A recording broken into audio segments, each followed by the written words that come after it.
శ్రీ గురుగీత శ్లోకం 324 325. యస్యాంతం నాదమధ్యం నహి కరచరణం నా గోత్రం న సూత్రం నో జాతిర్నైవ పర్ణో న భవతి పురుషోనో నపుంసో నచ స్త్రీ నాకారం నో వికారం నహి జని మరణం నాస్తి పుణ్యం న పాపం నో తత్వం తత్వ మేకం సహజ సమరసం సద్గురుస్తన్నమామి.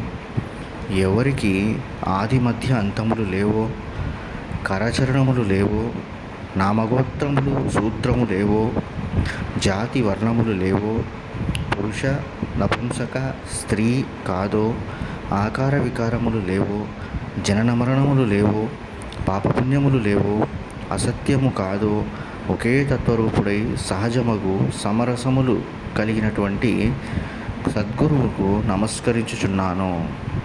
నిత్యాయ సత్యాయ చిదాత్మకాయ నవ్యాయ భవ్యాయ పరాత్పరాయ శుద్ధాయ బుద్ధాయ నిరంజనాయ నమోస్తు నిత్యం గురుశేఖరాయ.